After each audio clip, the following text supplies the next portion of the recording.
하나님 말씀은 고린도전서 7장 25절에서 40절, 신약성경 270페이지 찾았으면 우리 한 목소리로 합독하겠습니다. 처녀에 대하여는 내가 주께 받은 계명이 없으되 주의 자비하심을 받아서 충성스러운 자가 된 내가 의견을 말하노니 내 생각에는 이것이 좋으니 곧 임박한 환난으로 말미암아 사람이 그냥 지내는 것이 좋으니라. 네가 아내에게 매였느냐 노이기를 구하지 말며 아내에게서 노였느냐 아내를 구하지 말라.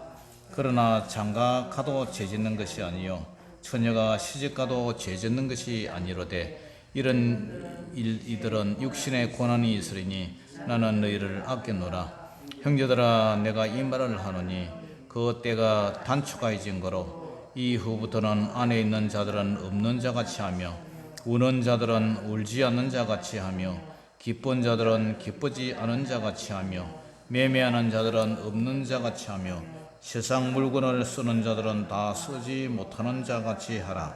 이 세상의 유행은 지나감이니라. 너희가 염려 없기를 원하노라.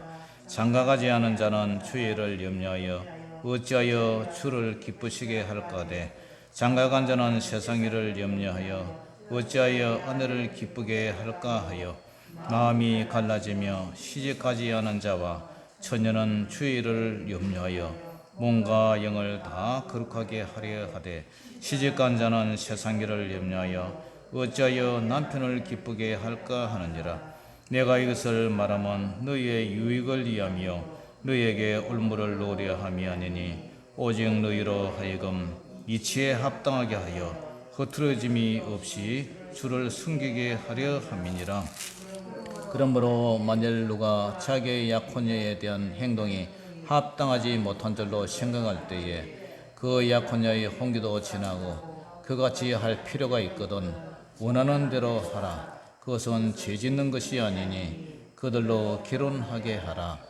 그러나 그가 마음을 정하고 또 부득이한 일도 없고 자기 뜻대로 할 권리가 있어서 그 약혼녀를 그대로 투기로 하여도 잘하는 것이니라.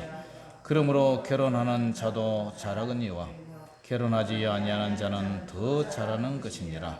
아내는 그 남편이 살아있는 동안에 매여 있다가 남편이 죽으면 자유로워져 자기 뜻대로 시집갈 것이나 주 안에서만 할 것이니라. 그러나 내 뜻에는 그냥 지내는 것이 더 복이 있으리로다. 나도 또한 하나님의 영을 받은 줄로 생각하노라. 아멘. 자, 오늘 고린도전서 강의 22번째인데요. 제목 종말을 앞둔 미혼 남녀들, 이런 제목으로 말씀을 전하겠습니다. 인간의 가장 큰 일이 뭐냐면은 일륜지 대사 해가지고 결혼 문제 아니겠어요? 그런데 사도 바울은 고린도 교회가 하나님께서는 결혼을 통해서 생육하고 번성하고 땅에 충만하라. 그래서 결혼을 통해서, 결혼 제도를 통해서 이 세상의 자손들을 뻗치게 하고 그 다음에 인종을, 종족들을 이렇게 다스릴 수 있도록 그런 이제 결혼 제도를 문화명령을 내렸죠. 문화명령이 결혼 제도, 그 다음에 노동 문제, 그 다음에 노동제도 안식일을 통해서 하나님께 그렇게 영광 돌리라고 창세기에 말씀을 하고 계세요. 그런데 이제 사도 바울은 늘 이제 임박한 환난으로, 임박한 환난, 그러니까 하나님이 우리 주 예수 그리스도의 재림이 곧 일어날 것처럼 그렇게 생각을 했어요. 그래서 독신이 좋다고 생각을 했죠. 그래서 오늘 본문에 보면은 계속 고린도 교회가 이제 음행 문제로 시작해가지고 음행하는 것보다 결혼하는 게 좋다 해서 이제 결혼을 하는데, 그 결혼이 이제 독신의 은사를 받았으면 그냥 혼자 지내는 게 좋고, 그래도 정욕 때문에 참지 못하겠거든. 결혼을 해라. 그 결혼 때문에 얽매이고 그래 할 필요는 없다. 이제 그런 얘기를 하면서 이제 오늘 본문에는 이제 처녀와 과부에 대해서 얘기를 해요. 그러면 처녀와 과부는 어떻게 할 것이냐? 사도 바울은 종모를 사랑하는 미혼 남녀에 대해서, 그 다음에 과부에 대해서 이런 얘기를 하는데, 바울의 이제 의견은 뭐냐면 성도들을 사랑하는 마음에서 주는 권면이고 교훈이지 그것이 예수님의 계명은 아니다, 이렇게 얘기해요. 그래서 바울의 생각에는 임박한 환난을 인해서 결혼하지 않고 그냥 지내는 것이 좋다. 근데 이것은 하나의 자기 사견일 뿐이지 장가가는 것도 시집가는 것도 죄가 아니다, 그런 얘기를 해요. 자, 25절에 보니까 처녀에 대하여는 내가 주께 받은 계명이 없으되, 예수님께 받은 계명이 없는데 주의 자비하심을 받아서 충성스러운 자가 된 내가 의견을 말한다. 자기 사견을 얘기를 하죠. 그런데 자기 생각에는 26절에 내 생각에는 이것이 좋으니 곧 임박한 환난으로 말미암아 사람이 그냥 지내는 것이 좋다. 임박한 환난, 곧 예수님이 오실 것으로 생각했죠. 그래서 네가 아내에게 매였느냐? 결혼을 했으면 노예기를 구하지 말며 헤어지기를 구하지 말며, 아내에게 노였느냐? 그러니까 아내와 헤어졌다면 또 아내를 구하지 말라. 그러면서 그러나 장가가도 죄 짓는 것이 아니요 처녀가 시집가도 죄 짓는 것이 아니로되 이런 이들은 육신에 고난이 있으리니 나는 너희를 아껴노라. 자, 마태복음 24장에 보면은 이런 말씀이 있어요. 마태복음 24장은 이제 종말장인데, 여기에 보면은 임박한 환난 때문에 그때 유대에 있는 자들은 산으로 도망하고 지붕에 있는 자는 집안에 있는 물건을 가지러 내려가지 말라. 여러분, 쓰나미가 오고 지진이 나고, 그 다음에 그죠, 이번에 뭐 포항 지역에서도 경비실에서 비가 많이 오니까 차 빼라, 그 소리 듣고 지하에 내려갔다가 사람이 몇 명이나 죽었잖아요. 그와 마찬가지로 임박한 환난 때에는 어떤 일이 있냐면은 그냥 도망을 가라. 어디로? 산으로 도망을 가라. 그러면서 지붕에 있는 자는 집안에 있는 물건을 가지러 내려가지 마라. 물건 가지러 갔다가 죽을 수도 있고, 또 밭에 있는 자는 그 돛을 가지러 뒤로 돌이키지 마라. 밭이 중요하지만 밭에 농작물이 있지만 그 옷을 뒀다 해서 그 옷 때문에 다시 뒤돌아가지 마라. 이 말이 뭐예요? 오직 주님의 그거 재림을 삼하고 세상 것에 마음을 두지 말라, 그런 얘기 아닙니까? 그 우리가 그저 창세기 보면은 소돔과 고모라 때에 그 심판 때에 롯의 아내가 이제 밖에 뒤로 돌아보지 말라 했는데 뒤돌아봐 가지고 막 그 소돔과 고모라 성에 아우성이 나고 막 비명 소리가 나고, 그러니까 뒤를 돌아봐 가지고 소금기둥이 된 것처럼 뒤돌아지 말라는 거예요. 세상 일에 크게 미련을 두지 말고 오직 예수님 중심으로 살아라, 그런 얘기를 하죠. 그리고 그날에는 아이 뵌 자들과 젖 먹이는 자들에게 화가 있으리라.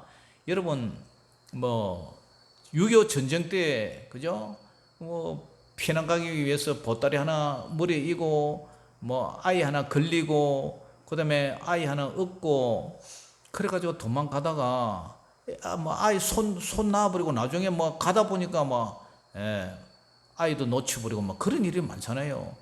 그렇게 되면 어떻게 돼요? 나태해지고 세상 일에 빠져가지고 주님 중심으로 살아가지 못한다. 이제 그러한 얘기가 되는데, 그래서 26절에 사도 바울은 내 생각에는 이것이 좋으니 곧 임박한 환난으로 말미암아 결혼하는 것보다 사람이 그냥 지내는 게 좋다, 이렇게 이제 얘기를 했어요. 왜냐, 그것 때문에 이제 결혼하고 시집가고 장가가고 그게 이제 중요한 것이 아니다. 그래도 결혼하고 뭐 장가가는 게 죄는 아니다, 이제 그런 얘기를 하죠. 그러면서 이제 이런 이들은 이제 28절에 보니까 장가가도 죄 짓는 것이 아니오 처녀가 시집가도 죄 짓는 것이 아니로되 이런 이들은 육신에 고난이 있으리니 나는 너희를 아껴노라. 육신에 고난이 있다. 오늘 차를 타고 오면서도 사모하고 같이 얘기를 했는데, 요즘 그죠, 결혼하기가 쉽지가 않잖아요. 시대가 이제 시대인 만큼 집값도 오르고 결혼 자금도 오르고 뭐 그런 경제적인 문제도 있지만 가장 큰 문제는 이제 이런 것 같아요. 자기 또래들이 이제 결혼해가지고 사는 것, 그 다음에 뭐 주위에 있는 사람들 결혼해서 사는 것, 그 다음에 부모님이 결혼해서 사는 것, 그 보면은 정말 신혼 때는 뭐 아웅다웅 그렇게 하지만 그것이 그렇게 오래 가지를 않는 것 같아요. 그냥 뭐 요즘은 뭐 살려면은 맞벌이 해야 되고 그죠? 남자도 맞벌이, 여자도 벌어야 되고, 그 아이는 생기면 아예 돌볼 사람이 없어가지고 뭐 유치원에 맡기고, 그 다음에 유치원에 일찍 마치니까 태권도 도장으로 또 보내고, 애 볼 사람이 없는 거요. 옛날 대가족 정도는 뭐 할머니 할아버지가 봐주고 집에 뭐 집안에 사람이 많으니까 이렇게 막 봐주고 이렇게 키웠는데, 지금 이제 딸랑 둘이 사는데 둘이서 이제 벌어야 되는데 그 아이 하나 낳고 양육이 이게 만만치가 않단 말이에요. 그러니까 부모님 사는 것도 보니까 맨날 티각태각 싸우는 것 같고 상처 주는 것 같고 무뚝뚝하고, 이 자식들이 볼 때에 부모님 세대도 그렇고 지금 뭐 자기 주위에 있는 사람들 그렇고 결혼이 뭐 그렇게 행복해 보이지 않는 것 같아요. 그럴 바에야 그냥 결혼 안 하고 그냥 혼자 산다. 그런 생각이 있는 것 같아요. 그리고 뭐 어렵게 이제 대출 끼고 뭐 집이라도 하나 장만해 놔니까 요즘 보세요. 이자가 뭐 엄청나게 올라가지고 뭐 그 저 쓸데없는 돈이 뭐 100만 원씩 200만 원씩 이렇게 막 나가니까 그 서울에 집 가진 사람들이 자기 돈 가지고 집 산 사람이 얼마나 있겠어요. 다 대출 끼고 이렇게 샀는데 집값은 떨어지고 이자는 이제 뭐 금리 오르니까 팍 올라가 버리고, 그러니까 이런 부담들이 많고 그렇게 힘들게 이렇게 살아봐야 나중에 사는 것이 그냥 시들하고 말이요. 그 볼 때 이렇게 살 바에야 그냥 혼자 사는 게 낫지 않겠느냐 그런 생각이 들 거예요. 여러분들도 뭐 여태까지 결혼해서 살아봤지만 뒤를 한 돌아보면 우리의 삶이 참 즐겁고 행복한 그런 시간은 아주 짧고, 뭐 여자들은 보세요. 시골에 살면 같이 들에 가고 같이 뭐 목장에 가고 같이 가수원에 가고 하면은 부인들은 하루 종일 따라다니면서 같이 일하고 집에 오면 또 집에 와서 또 밥 차려야 되고, 남자는 가만히 앉아 있는데 여자분들은 또 밥하고 설거지하고 이렇게 사는 거 보면은 그냥 이렇게 살지만 객관적으로 생각하면 이 결혼 생활에 이게 뭐 재미도 없고 이러다가 보면 한 평생 다 가버리고. 그래서 옆집에 우리 그 고향에서 시집 온 누님 보면은 그 저 매형은 좀 꼿꼿하게 그런데 그 누님은 보면은 당뇨에 걸려가지고 발가락 잘라가지고 지팡이 짚고 꼬부라져가지고 겨우 걷지도 못해요. 한 걸음 두 걸음 떼가지고 완전 꼬부랑 할매가 돼가지고. 왜 그랬겠어요? 시집 와가지고 정말 얼마나 노동에 휩싸이고 그렇게 했으면 그렇게 빨리 늙어버렸겠나, 이제 이런 생각이 들어요. 그러니까 결혼을 하게 되면 육신의 고난이 있으리라. 사도 바울이 이런 얘기를 해요. 혼자 살면 뭐 절에 스님들이나 저쪽에 성당의 수녀님들이나 신부님들 보세요. 뭐 설거지하고 이런 것도 이제 당번제를 해가지고 돌아가면서 하겠죠. 또 일하는 사람도 있고. 그런데 그런 사람에 비하면은 이제 독신 사는 사람은 지 입만 이렇게 어떻게 하면 되는데 가족 먹이 살리려고 이러니까 참 힘이 든단 말이에요. 그러니까 결혼을 하게 되면 육신의 고난이 있으리라. 그런 얘기를 해요. 그리고 또 하나 문제는 이 세상의 형적이, 이 세상의 모든 우주 만물이 세월이 형적이 그냥 빨리 지나간다 이거요. 그러니까 29절 보세요. 형제들아 내가 이 말을 하노니 그 때가 단축하여 증거로 이후부터는 안에 있는 자들은 없는 자같이 하며 우는 자는 울지 않는 자같이 하며 기쁜 자들은 기쁘지 않는 자같이 하며 매매하는 자들은 없는 자같이 하며 세상 물건을 쓰는 자들은 다 쓰지 못하는 그런 자같이 하라.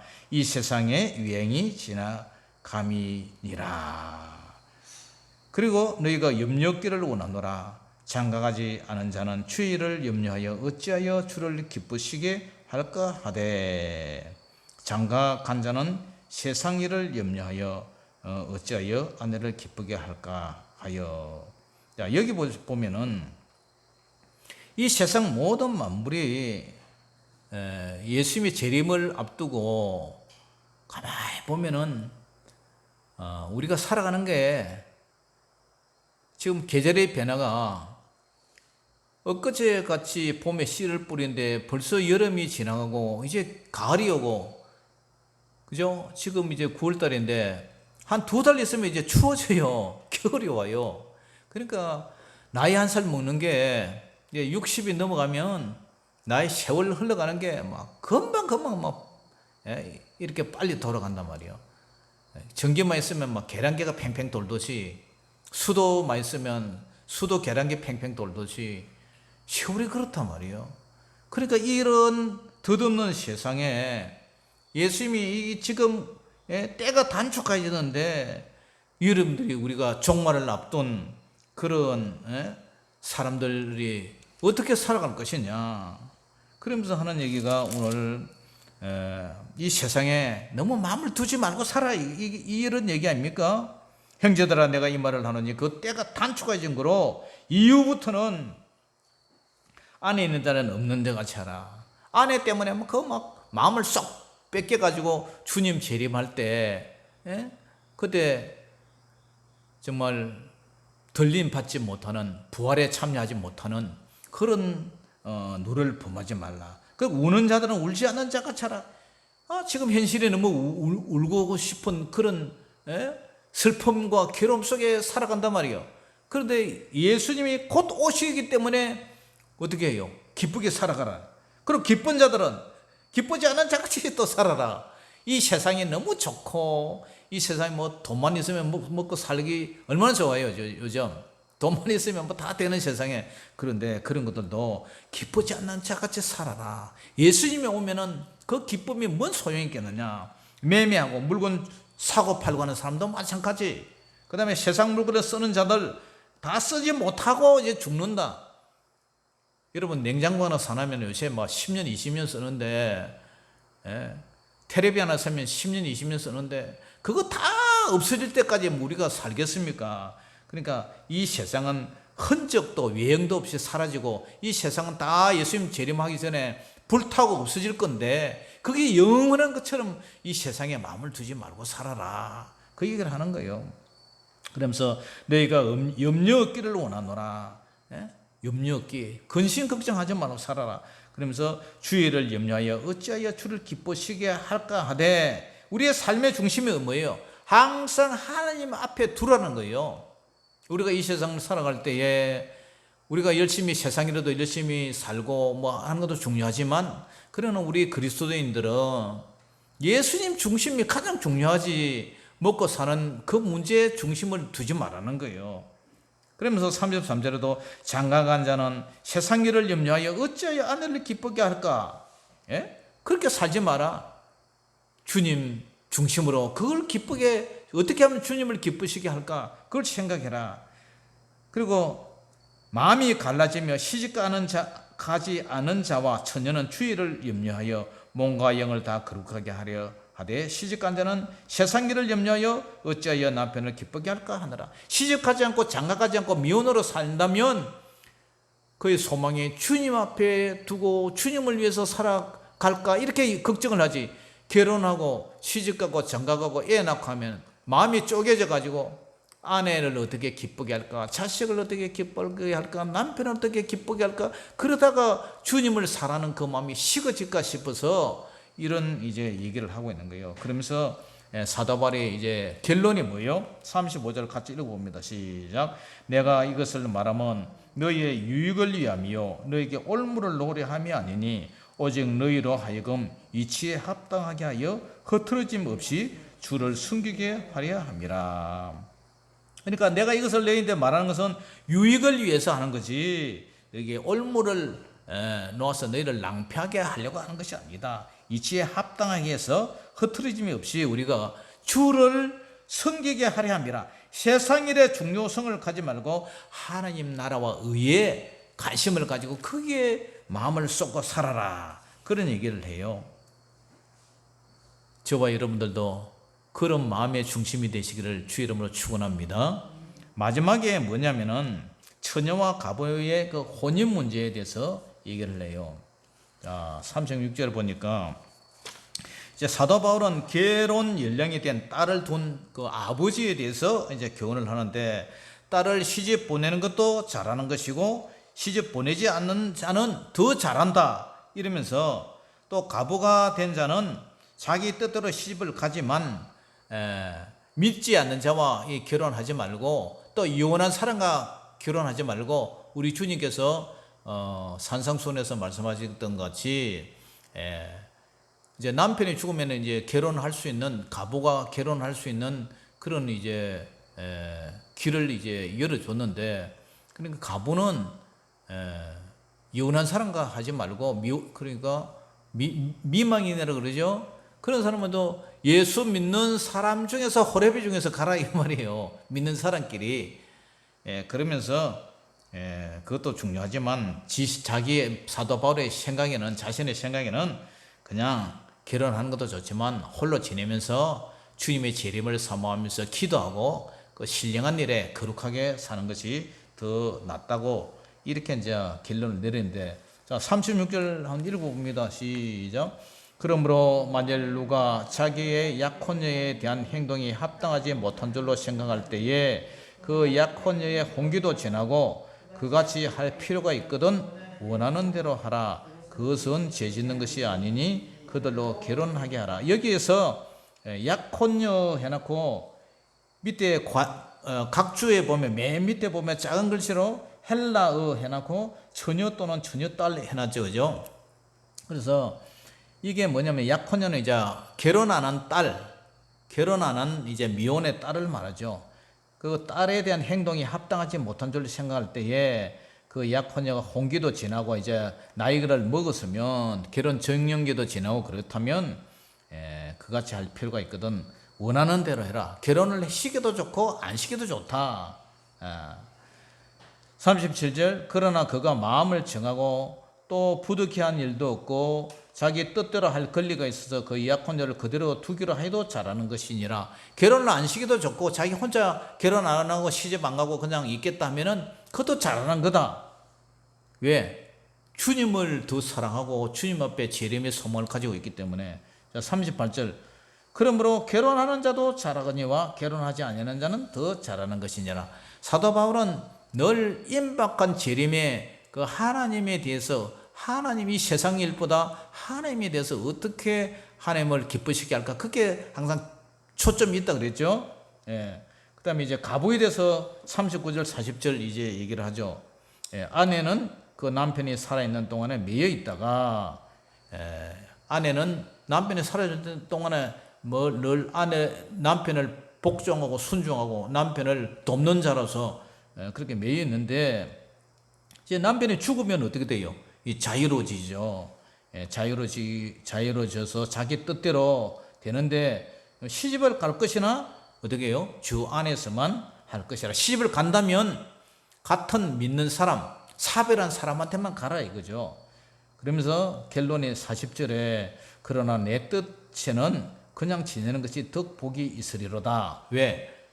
나도 또한 하나님의 영을 받은 줄로 생각하노라.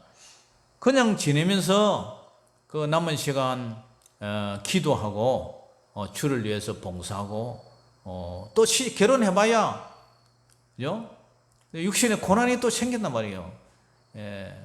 한 남편 생겼으면 그뿐이지, 또 재혼해가지고 또 남자 만나가지고 뒤치다거리나 하고 또 육신의 고난을 당하고 마음의 고난을 당할 바에 그냥 혼자 사는 게 낫지 않느냐. 그리고 남은 10월을 주님의 영광을 위해서 교회 봉사하고 정말 기도하면서 주님을 맞이하는 누가복음에 나는 안나처럼 그렇게 기도하는 그런 사람이 됐으면 좋지 않겠느냐. 그래서 오늘 결론이 뭐예요? 예수 그리스도의 중심된 생활, 오직 예수님을 위해서 살아가는 삶, 그걸 오늘 얘기를 하고 있는 거예요. 오직 예수님을 위한다면 아내를 기쁘게 할까, 남편을 기쁘게 할까, 자식을 기쁘게 할까, 그 마음이 쪼개져서 이 세상에 먹고 사는 일에 신경 쓰면서 정말 육신에 고난이 있고 힘든데 요즘 왜 암이 많습니까? 그런 스트레스 때문에 이제 암이 많다는 거죠. 그렇기 때문에 사도 바울은 오늘 결혼 문제에서도 주님을 위한다면 다른 결혼 문제도 초월할 수 있지 않겠느냐, 이제 이런 얘기를 해요. 그렇다고 결혼을 하는 것이 죄는 아니다, 자기 사견이다, 개인적인 생각이다, 이제 이런 얘기를 하고 있습니다. 그래서 오늘 본문이 우리가 살아도, 그러니까 사도 바울이 그런 얘기 고백을 하잖아요. 내가 살아도 주를 위해서 살고 죽어도 주를 위해서 죽나니 사나 죽으나 나는 주의 것이라.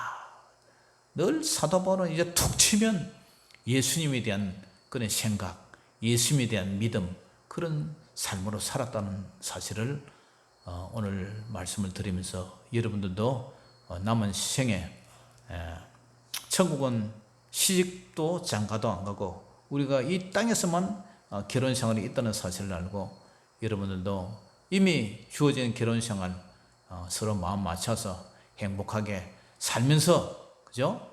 그리고 주님을 위해서 또 열심히 봉사하고 기도하고 그렇게 살아가는 주님의 재림을 사모하는 저와 여러분 되시기를 주 이름으로 축원합니다. 기도하겠습니다. 아버지 하나님, 은혜를 감사합니다. 주님을 위해서 결혼 문제도 뒷전으로 치는 이 사도 바울의 그리스도 중심의 생활을 바라보면서 우리도 어떻게 하면 주님을 기쁘게 할까, 그곳에 신경 쓰게 하여 주시옵소서. 예수 이름으로 감사하며 기도 올리옵나이다. 아멘.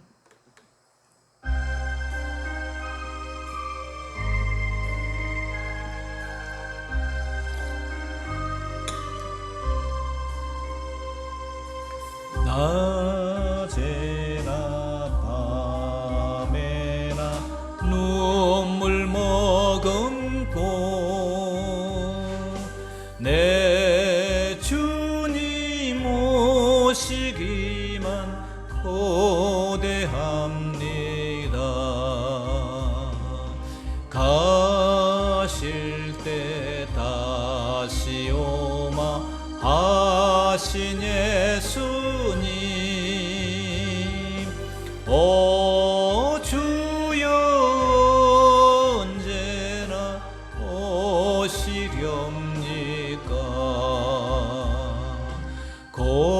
고적하고 쓸쓸한 빈들판에서 희미한 등불반 밝히어 놓고 오실 줄만 고대하고 기다리오니, 오 주여 언제나 오시렵니까. 먼 하늘 이상한 구름만 떠도 행여나 내 주님 오시는가 해. 머리 들고 멀리 멀리 바라보는 마음, 오 주여 언제나 오시옵니까. 내 주님 자비한 손을 붙잡고 면류관 부스 들고 찬송 부르며 주님 계신 그곳에 가고 싶어요. 오 주여 언제나 오시렵니까. 신부되는 교회가 흰 옷을 입고 기름 준비 다 해놓고 기다리오니 도적같이 오심하고 하신 예수님. 오 주여 언제나 오시렵니까. 천년을 하루같이 기다린 주님, 내 영혼 당하는 것 볼 수 없소서. 이 시간도 기다리고 계신 내 주님, 오 주여 이 시간에 오시옵소서. 할렐루야. 주님 가르쳐 주신 기도로 수요 기도를 모두 마치겠습니다. 하늘에 계신 우리 아버지여, 이름이 거룩히 여김을 받으시오며 나라의 임하옵시며 뜻이 하늘에서 이룬 것 같이 땅에서도 이루어지이다. 오늘날 우리에게 일용할 양식을 주옵시고 우리가 우리에게 죄지은 자를 사하여 준 것 같이 우리 죄를 사하여 주옵시고 우리를 시험에 들게 하지 마옵시고 다만 악에서 구하옵소서. 대개 나라와 권세와 영광이 아버지께 영원히 있사옵나이다. 아멘.